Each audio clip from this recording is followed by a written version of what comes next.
Guarantee ಯೋಜನೆಗಳು, ಈ ಯೋಜನೆಗಳಲ್ಲಿ ಮಹತ್ವದ ಬದಲಾವಣೆಯ ಸುಳಿವನ್ನು ಸ್ವತಃ ಮುಖ್ಯಮಂತ್ರಿ ಸಿದ್ದರಾಮಯ್ಯನವರ ಪರಮಾಪ್ತ ಶಾಸಕ ಜೊತೆಗೆ ಈಗ ಮುಖ್ಯಮಂತ್ರಿ ಸಿದ್ದರಾಮಯ್ಯನವರಿಗೆ ಆರ್ಥಿಕ ಸಲಹೆಗಾರರಾಗಿರುವಂತಹ ಬಸವರಾಜ ರಾಯರೆಡ್ಡಿ ಅವರು ಕೊಟ್ಟಿದ್ದಾರೆ. ಗ್ಯಾರಂಟಿ ಯೋಜನೆಗಳಲ್ಲಿ ಬದಲಾವಣೆಯ ಬಗ್ಗೆ ಸುಳಿವು, ಗೃಹಲಕ್ಷ್ಮಿ ಮತ್ತು ಗೃಹಜ್ಯೋತಿ ಯೋಜನೆಯಲ್ಲಿ ಬದಲಾವಣೆಯ ಬಗ್ಗೆ ಸುಳಿವನ್ನು ನೀಡಿದ್ದಾರೆ. ಮುಖ್ಯಮಂತ್ರಿ ಸಿದ್ದರಾಮಯ್ಯ ಅವರ ಆಪ್ತ ಶಾಸಕರಿಂದಲೇ ಸುಳಿವು ಸಿಕ್ಕಿದೆ. ಮುಖ್ಯಮಂತ್ರಿಗಳ ಆರ್ಥಿಕ ಸಲಹೆಗಾರರಾದ ಬಸವರಾಜ ರಾಯರೆಡ್ಡಿ ಅವರು ಈ ಬಗ್ಗೆ ಸುಳಿವನ್ನು ನೀಡಿದ್ದಾರೆ. ಅನರ್ಹರಿಗೂ ಕೂಡ ಗೃಹಲಕ್ಷ್ಮಿ ಮತ್ತು ಗೃಹಜ್ಯೋತಿಯ ಯೋಜನೆಯ ಲಾಭ ಸಿಗ್ತಾ ಇದೆ. ಈ ಬಗ್ಗೆ ತನಿಖೆ ನಡೆಸಲಿಕ್ಕೆ ರಾಜ್ಯ ಮಟ್ಟದ ತನಿಖಾ ಸಮಿತಿ ರಚನೆ ಮಾಡಲಿಕ್ಕೆ ಮುಖ್ಯಮಂತ್ರಿ ಸಿದ್ದರಾಮಯ್ಯನವರಿಗೆ ನಾವು ಮನವಿಯನ್ನ ಮಾಡ್ತೀವಿ. ಆದಾಯ ತೆರಿಗೆ ಮತ್ತು GST ಪಾವತಿ ಮಾಡುವವರಿಗೂ ಕೂಡ ಗೃಹಲಕ್ಷ್ಮಿ ಯೋಜನೆಯ ಹಣ ಸಿಗ್ತಾ ಇದೆ. ಮನೆಯನ್ನ ಬಾಡಿಗೆ ನೀಡಿದವರಿಗೂ ಕೂಡ ಗೃಹಲಕ್ಷ್ಮಿ ಯೋಜನೆಯ ಲಾಭ ಸಿಗ್ತಾ ಇದೆ. ಆದಾಯ ತೆರಿಗೆ GST ಪಾವತಿ ಮಾಡುವವರಿಗೂ ಕೂಡ ಗೃಹಜ್ಯೋತಿ ಯೋಜನೆಯ ಲಾಭ ಪಡೀತಾ ಇದ್ದಾರೆ. ಅನ್ನಭಾಗ್ಯದಲ್ಲೂ ಕೂಡ ಪಡಿತರ ಕಾರ್ಡ್ನಲ್ಲಿ ಹೊಂದಾಣಿಕೆ ಆಗ್ತಾ ಇಲ್ಲ.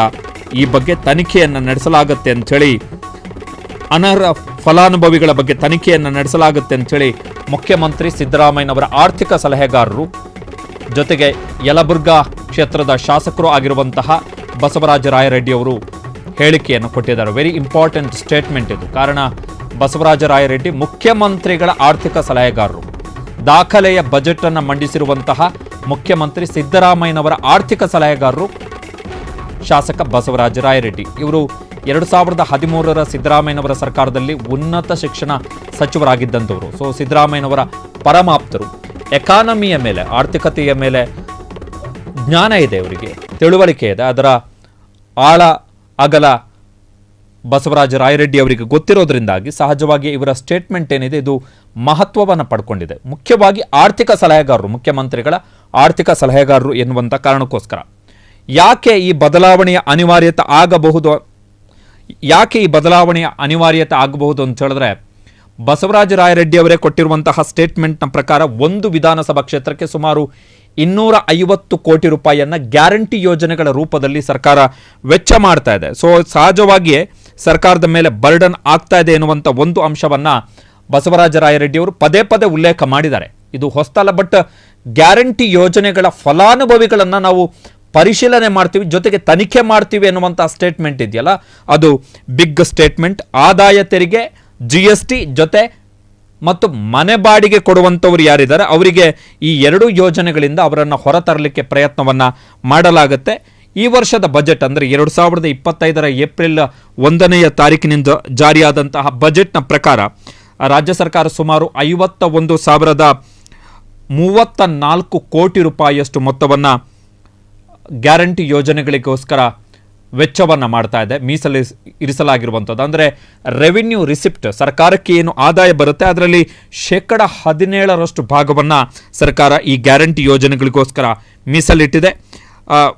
ಗೃಹಲಕ್ಷ್ಮಿ ಯೋಜನೆಗೆ 28,608 ಕೋಟಿ ರೂಪಾಯಿ, ಗೃಹಜ್ಯೋತಿ ಯೋಜನೆಗೆ 10,100 ಕೋಟಿ ರೂಪಾಯಿ, ಅನ್ನಭಾಗ್ಯ ಯೋಜನೆಗೆ 6,426 ಕೋಟಿ ರೂಪಾಯಿ, ಶಕ್ತಿ ಯೋಜನೆಗೆ 5,300 ಕೋಟಿ ರೂಪಾಯಿ, ಜೊತೆಗೆ ಯುವ ನಿಧಿ ಯೋಜನೆಗೆ 600 ಕೋಟಿ ರೂಪಾಯಿಯನ್ನು ಸರ್ಕಾರ ವೆಚ್ಚ ಮಾಡ್ತಾ ಇದೆ.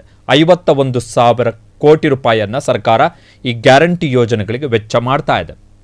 ಸೊ ಈಗ ಇರ್ತಕ್ಕಂಥ ಪ್ರಶ್ನೆ ಏನು ಅಂತ ಹೇಳಿದ್ರೆ, ಸರ್ಕಾರಕ್ಕೆ 2 ವರ್ಷ ಪೂರೈಕೆಯಾಗಿದೆ.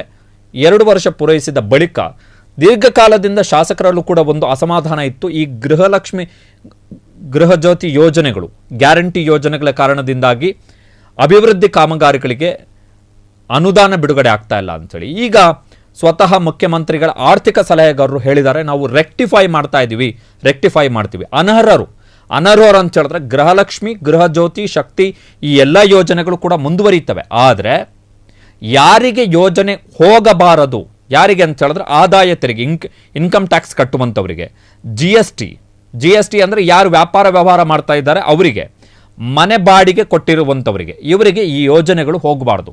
ಕಾರಣ ಈ ಯೋಜನೆಗಳ ಮೂಲ ಉದ್ದೇಶ ಇರುವಂಥದ್ದು ಆರ್ಥಿಕ ಸಬಲೀಕರಣ. ಯಾರು ಆರ್ಥಿಕವಾಗಿ ದುರ್ಬಲರಾಗಿದ್ದಾರೋ ಅವರನ್ನು ನಾವು ಮೇಲೆ ಎತ್ತಬೇಕು, ಅವರಿಗೆ ಏನು ಪರ್ಚೇಸಿಂಗ್ ಪವರ್ ಏನಿದೆ, ಖರೀದಿಯ ಶಕ್ತಿಯನ್ನು ನಾವು ಅವರಿಗೆ ಕೊಡಬೇಕೆನ್ನುವಂಥದ್ದು ಈ ಯೋಜನೆಯ ಉದ್ದೇಶ.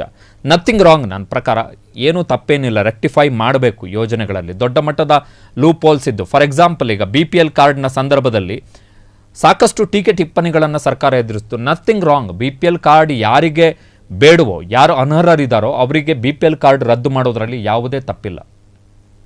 ಮತ್ತು ಅದು ನಿರಂತರವಾಗಿ ನಡೀಬೇಕಾದಂಥ ಪ್ರಕ್ರಿಯೆ. ಕಾರಣ ಎಷ್ಟೋ ಮಂದಿ ಸರ್ಕಾರಿ ನೌಕರಿಯಲ್ಲಿರುವಂಥವ್ರು, ಎಷ್ಟೋ ಮಂದಿ ಭೂಮಿ ಇದ್ದು ಅಗಾಧವಾಗಿ ಕೃಷಿ ಆದಾಯ ಹೊಂದಿರುವಂಥವರೇ BPL ಕಾರ್ಡನ್ನು ಹೊಂದಿದ್ದಾರೆ. ಎಷ್ಟೋ ಜನ ಸರ್ಕಾರಿ ನೌಕರರ ಮನೆಗಳಲ್ಲಿ BPL ಕಾರ್ಡ್ ಇದೆ, ಅವರಿಗೆ ಅದರ ಅವಶ್ಯಕತೆ ಇಲ್ಲ. BPL ಕಾರ್ಡ್ನ ಅವಶ್ಯಕತೆ ಬಡತನ ರೇಖೆಗಿಂತ ಕೆಳಗಿರುವಂಥವರಿಗೆ ಆರ್ಥಿಕ ಸೌಲಭ್ಯವನ್ನು ಕೊಡುವಂಥದ್ದು. ಅನ್ನಭಾಗ್ಯ ಯೋಜನೆಯಲ್ಲಿ ಅಕ್ಕಿ ಇತರೆ ವಸ್ತುಗಳನ್ನು ಕೊಡಲಿಕ್ಕೆ ಅಂತಲೇ ಇರುವಂಥದ್ದು. ಗೃಹಲಕ್ಷ್ಮಿ ಯೋಜನೆಯ ಉದ್ದೇಶ 2,000 ರೂಪಾಯಿ ಯಾರಿಗೆ ಆರ್ಥಿಕವಾಗಿ ಸಹಾಯ ಆಗಬೇಕು ಅವರಿಗೆ. ಆದಾಯ ತೆರಿಗೆ ಪಾವತಿ ಮಾಡುವವರಿಗೆ ಮತ್ತು GST ಪಾವತಿ ಮಾಡುವವರಿಗೆ ಅದರ ಅವಶ್ಯಕತೆ ಇರಲ್ಲ. ಮನೆ ಬಾಡಿಗೆ ಕೊಟ್ಟಿರುವಂಥವರಿಗೆ ಕೂಡ ಗೃಹಜ್ಯೋತಿ ಯೋಜನೆಯ ಲಾಭದ ಅವಶ್ಯಕತೆ ಇರಲ್ಲ. ಸೊ ರೆಕ್ಟಿಫೈ ಮಾಡಬೇಕಾಗತ್ತೆ ಸರ್ಕಾರ. ಇದು ಕೇವಲ ರಾಜ್ಯ ಸರ್ಕಾರಕ್ಕೆ ಸೀಮಿತವಾದಂತಹ ಬದಲಾವಣೆಗಳಲ್ಲ. ನೀವು ಪ್ರಧಾನಮಂತ್ರಿ ಕಿಸಾನ್ ಸಮ್ಮಾನ್ ಯೋಜನೆ ತಂತು. ಪ್ರಧಾನಮಂತ್ರಿ ನರೇಂದ್ರ ಮೋದಿ ಅವರ ಸರ್ಕಾರ ರೈತರಿಗೆ 2,000 ರೂಪಾಯಿ ಹಾಕುವ ಯೋಜನೆಯನ್ನು ತಂದರು 2019 ಅವಧಿಯಲ್ಲಿ. ಆ ಯೋಜನೆಯ ಸಂದರ್ಭದಲ್ಲೂ ಕೂಡ ಸರ್ಕಾರ ಯೋಜನೆಯನ್ನು ಇಂಪ್ಲಿಮೆಂಟ್ ಮಾಡಿದ ಬಳಿಕ ಯಾರೆಲ್ಲ ಅನರ್ಹ ಫಲಾನುಭವಿ ರೈತರಿದ್ದಾರೆ, ಅಂದರೆ ಯಾವ ರೈತರಿಗೆ ಈ ಯೋಜನೆಯ ಲಾಭದ ಅವಶ್ಯಕತೆ, ಈ ಯೋಜನೆಯ ಅವಶ್ಯಕತೆ ಇಲ್ವೋ ಅಂಥವ್ರನ್ನೆಲ್ಲ ರೆಕ್ಟಿಫೈ ಮಾಡಿ ಅವರಿಗೆಲ್ಲ ನೋಟಿಸ್ ಕೂಡ ಕಳುಹಿಸಲಾಗಿದೆ ಕೇಂದ್ರ ಸರ್ಕಾರದ ಕಡೆಯಿಂದ. ನಿಮಗೆ ಬಂದಿರತಕ್ಕಂಥ ಹಣವನ್ನು ಪ್ರಧಾನಮಂತ್ರಿ ಕಿಸಾನ್ ಸಮ್ಮಾನ್ ನಿಧಿಯಲ್ಲಿ ಏನು ಹಣ ಬಂದಿದೆ, ನೀವು ಅದಕ್ಕೆ ಫಲಾನುಭವಿಗಳಲ್ಲ. ನಿಮಗೆ ಆ ಯೋಜನೆಯ ಲಾಭವನ್ನು ಪಡೆಯಲಿಕ್ಕೆ ಸರ್ಕಾರ ಯಾವ ಪ್ಯಾರಾಮೀಟರ್ಸನ್ನು ಮ್ಯಾಂಡೇಟ್ ಮಾಡಿದೆ ಆ ಅಡಿಯಲ್ಲಿ ನಿಮಗೆ ಆ ಯೋಜನೆಯ ಲಾಭ ಸಿಗಲ್ಲ. ಆದರೂ ಕೂಡ ನೀವು ಆ ಯೋಜನೆಯ ಲಾಭ ಪಡ್ಕೊಂಡಿದ್ದೀರಿ, ಹೀಗಾಗಿ ಆ ಹಣವನ್ನು ವಾಪಸ್ ಕೊಡಬೇಕು ಅಂಥೇಳಿ ನೋಟಿಸ್ಗಳು ಹೋಗಿದೆ. ಸೊ ಇವೆಲ್ಲ ರೆಕ್ಟಿಫೈ ಮಾಡುವಂತಹ ಪ್ರೋಸೆಸ್ಗಳು. ಹಾಗಾಗಿ ಬಸವರಾಜ ರಾಯರೆಡ್ಡಿ ಅವರ ಈ ಅಭಿಪ್ರಾಯದಲ್ಲಿ ಯಾವುದೇ ತಪ್ಪಿಲ್ಲ. It should be rectified. ಆರ್ಥಿಕ ಸೋರಿಕೆ ಏನಿದೆ ಅದನ್ನು ತಡೆಗಟ್ಟಲೇಬೇಕಾಗುತ್ತೆ. ಈಗ BPL ಕಾರ್ಡಿಗೆ ಸಂಬಂಧಪಟ್ಟ ಹಾಗೆ ರೆಕ್ಟಿಫೈ ಮಾಡಲೇಬೇಕಾಗತ್ತೆ. ಯಾರಿಗೆ ಅನಿವಾರ್ಯತೆ ಇದೆ, ಯಾರಿಗೆ ಆ ಯೋಜನೆಗಳ ಅವಶ್ಯಕತೆ ಇದೆ ಅವರಿಗೆ ತೊಂದರೆ ಆಗದಾಗಿ ಮಾಡಬೇಕು. ಆದಾಯ ತೆರಿಗೆ GST ಪಾವತಿ ಮಾಡುವಂಥವರು ಆಲ್ರೆಡಿ ಇರ್ತಕ್ಕಂಥ ನಿಯಮಗಳ ಪ್ರಕಾರ ಗೃಹಲಕ್ಷ್ಮಿ ಯೋಜನೆಯಲ್ಲಿ ಅವರಿಗೆ ಅವಕಾಶಗಳಿಲ್ಲ. ಗೃಹಲಕ್ಷ್ಮಿ ಯೋಜನೆಯ ಆರಂಭದ ಸಂದರ್ಭದಲ್ಲಿ ಅದನ್ನು ಸ್ಪೆಸಿಫೈ ಮಾಡಿದ್ದಾರೆ. ಯಾವುದೇ ಕಾರಣಕ್ಕೂ ಆದಾಯ ತೆರಿಗೆ GST ಪಾವತಿ ಮಾಡುವಂಥವ್ರು ಈ ಯೋಜನೆಗೆ ಅಪ್ಲಿಕೇಶನ್ ಹಾಕಬಾರ್ದು ಅಂತೇಳಿ. ಅದನ್ನು ಮುಚ್ಚಿಟ್ಟು ಯಾರೆಲ್ಲ ಇದರ ಲಾಭವನ್ನು ಪಡೀತಿದ್ದಾರೆ ಅಂಥವ್ರ ಮೇಲೆ ಕ್ರಮಗಳನ್ನು ಕೈಗೊಳ್ಳಲಿಕ್ಕೆ ಸರ್ಕಾರ ಮುಂದಾಗಿರುವಂಥದ್ದು ಗುಡ್ ಡಿಸಿಷನ್. ರೆಕ್ಟಿಫೈ ಮಾಡಬೇಕು. ಆರ್ಥಿಕ ಸೋರಿಕೆಯನ್ನು ತಡೆಗಟ್ಟಲೇಬೇಕಾಗತ್ತೆ. Nothing wrong. ಇದು ಎಲ್ಲ ಸರ್ಕಾರಗಳು ಕೂಡ ಮಾಡುವಂತಹ ಕ್ರಮ. ಅದು ಕೇಂದ್ರ ಸರ್ಕಾರ ಇರ್ಬೋದು, ರಾಜ್ಯ ಸರ್ಕಾರಗಳಿರ್ಬೋದು. ಆದಷ್ಟು ಬೇಗ ಮಾಡಲಿ. ಒಂದಿಷ್ಟು ಅದರಿಂದ ಆಗಬಹುದಾದಂಥ ಉಳಿತಾಯವನ್ನು ಇತರೆ ಅಭಿವೃದ್ಧಿ ಯೋಜನೆಗಳಿಗೆ ಹೂಡಿಕೆ ಮಾಡಲಿಕ್ಕೆ ಸರ್ಕಾರಕ್ಕೂ ಕೂಡ ಒಂದು ಸ್ಪೇಸ್, ಅವಕಾಶ ಸಿಗುತ್ತೆ.